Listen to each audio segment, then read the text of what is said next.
Bapak Ibu, selamat malam. Shalom.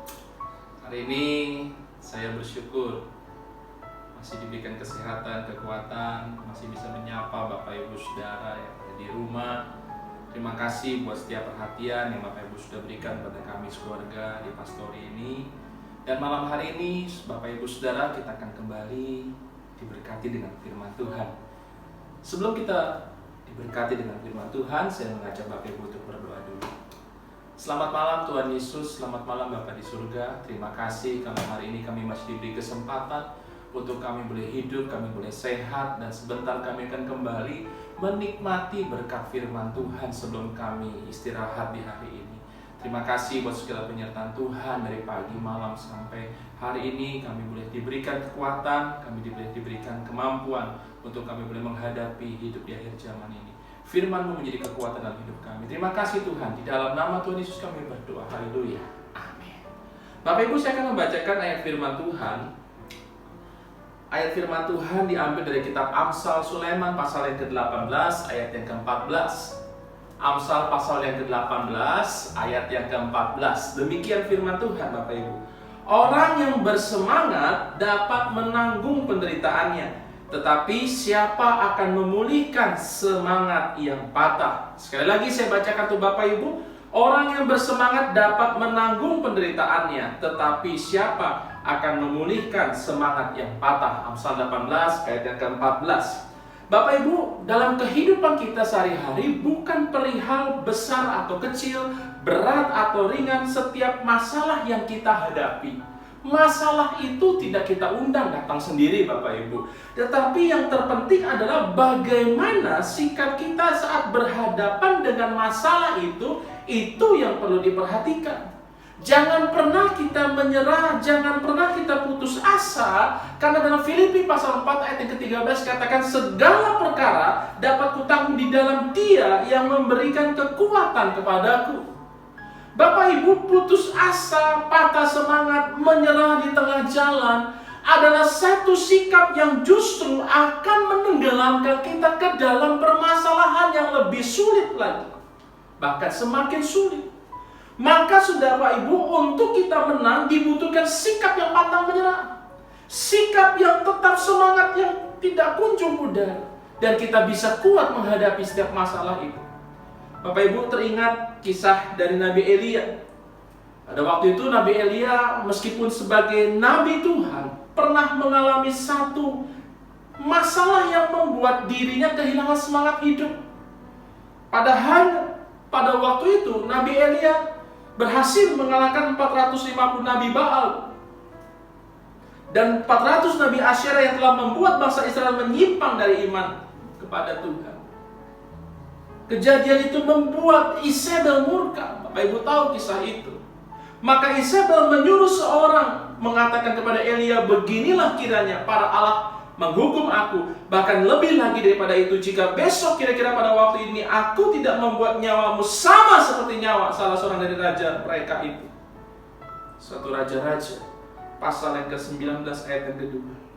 Saudara, sebagai manusia mendengar ajakan itu, Elia yang pada waktu itu statusnya adalah sebagai seorang nabi Tuhan mengalami ketakutan yang luar biasa dan ia menyelamatkan diri naik ke gunung Horeb. Elia yang sudah lelah selesai bertahan di Bukit Karmel, ditambah ia harus berlarian menghindari ancaman, benar-benar telah menguras kekuatan dan energinya dalam hidupnya.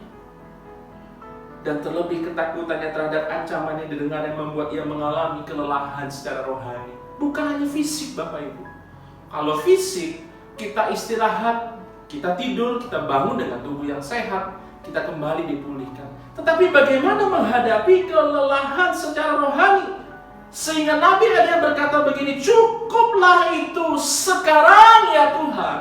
Ambillah nyawaku sebab aku ini tidak lebih daripada nenek moyangku. Bapak Ibu bisa baca dalam 1 Raja-Raja pasal 19 ayat yang keempat di bagian yang B.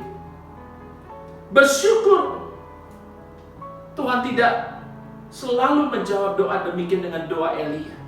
Tetapi ia memilih memulihkan keadaan dengan cara yang ajaib. Bapak Ibu, pengalaman kemerosotan Elia kiranya menjadi pelajaran berharga bagi kita. Dengar baik Bapak Ibu. Jangan biarkan diri kita terintimidasi oleh apapun juga. Elia yang luar biasa, gagah perkasa menghabisi nabi-nabi Baal, bisa tiba-tiba kehabisan kekuatan karena sebuah ancaman. Padahal apa yang didengarkan pada waktu itu belum tentu terjadi, tetapi ketakutan terlebih menggerogotinya terlebih dahulu. Nah saudara, itulah sebabnya hari-hari ini pesan saya sebagai gembala, jangan biarkan diri kita dilemahkan oleh apapun juga. Ketika berita-berita terdengar hari bagaikan ancaman dan intimidasi yang menyerang, maka firman Tuhan katakan, serahkanlah segala kekhawatiranmu kepadanya, sebab Ia yang memelihara kamu. Sadarlah dan berjaga-jagalah, lawan musuh iblis berjalan keliling sama seperti singa-singa yang mengaum-ngaum dan mencari orang yang dapat ditelannya. 1 Petrus pasal yang ke-5 ayat 7-8. Intimidasi dalam hidup kita hanyalah seperti suara singa yang mengaum-ngaum, yang hendak menelan mangsanya. Suaranya saja yang menakutkan, Bapak Ibu. Tetapi ia tidak mampu menjangkau kita, karena kita melekat kepada gembala agung kita, yaitu Tuhan Yesus Kristus. Maka dari itu, ketika serangan itu datang, milikilah semangat yang kuat, karena kita tetap lebih daripada pemenang. Amin Bapak Ibu. Jadilah kuat. Jadilah kuat. Kita tidak pernah melangkah sendiri. Ia telah berjanji, sampai masa tuamu aku tetap dia, dan sampai masa putih rambutmu aku menggendong kamu. Aku telah melakukannya dan mau menanggung kamu terus. Aku mau memikul kamu dan menyelamatkan kamu. Yesaya 46 ayat yang ke-4. Saudara, malam hari ini nikmati keberadaan Tuhan dalam setiap langkah hidup kita. 2 Tawanik 15 ayat yang ke-7 sebagai ayat terakhir berkata begini, tetapi kamu ini kuatkanlah hatimu, jangan lemah semangatmu, karena ada upah bagi usaha. Saudara, semangat.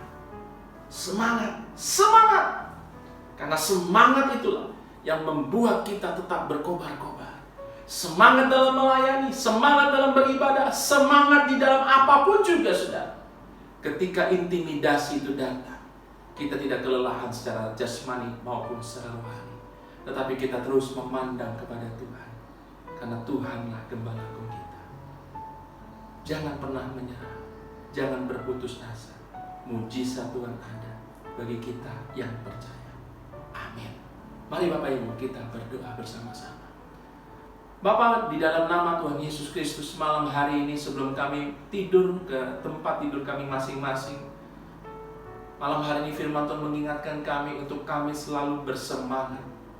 Kami menyadari Tuhan, kalau kami lelah secara fisik mungkin kami bisa beristirahat tidur. Tetapi ketika kami lelah secara rohani, kami capek secara rohani karena intimidasi demi intimidasi yang ada, membuat kami seakan-akan tidak lagi bisa mempunyai iman dan pengharapan pada Tuhan. Oleh sebab itu pada malam hari kita sama-sama berkata, aku punya Tuhan yang besar. Kami tahu Tuhan, Tuhanku dahsyat dan luar biasa. Oleh sebab itu Tuhan kerjakan bagian Tuhan dan bagian kami. Hanya kami perlu semangat, dan semangat itu tidak bisa dipengaruhi oleh orang lain, tapi semangat itu berasal dari dalam diri kita, dan semangat itu bisa ditularkan. Oleh sebab itu Bapak Ibu, malam hari ini aku berdoa, bangkitkanlah imanmu, bangkitkanlah semangatmu, tetap memandang Tuhan, jangan menyerah. Meskipun Tuhan tidak pernah berjanji jalan selalu rata, langit selalu biru, tetapi Tuhan selalu berjanji Dia selalu menyertai kita sampai pada kesudahan zaman. Terima kasih Tuhan. Inilah hidup kami, inilah keberadaan kami. Nama Tuhan dipermuliakan. Di dalam nama Tuhan Yesus kami berdoa, kami mengucap syukur. Haleluya. Amin. Selamat malam Bapak Ibu, selamat beristirahat. Tuhan Yesus memberkati kita. Shalom.